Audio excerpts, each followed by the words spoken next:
በቤት አበርታኝ ልበርታ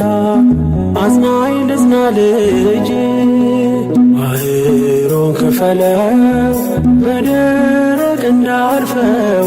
እንዳልፈራ በርታኝ እጄን በእጅ ያዘው ማር ሚካኤል ልበል ማር ሚካኤል ልበል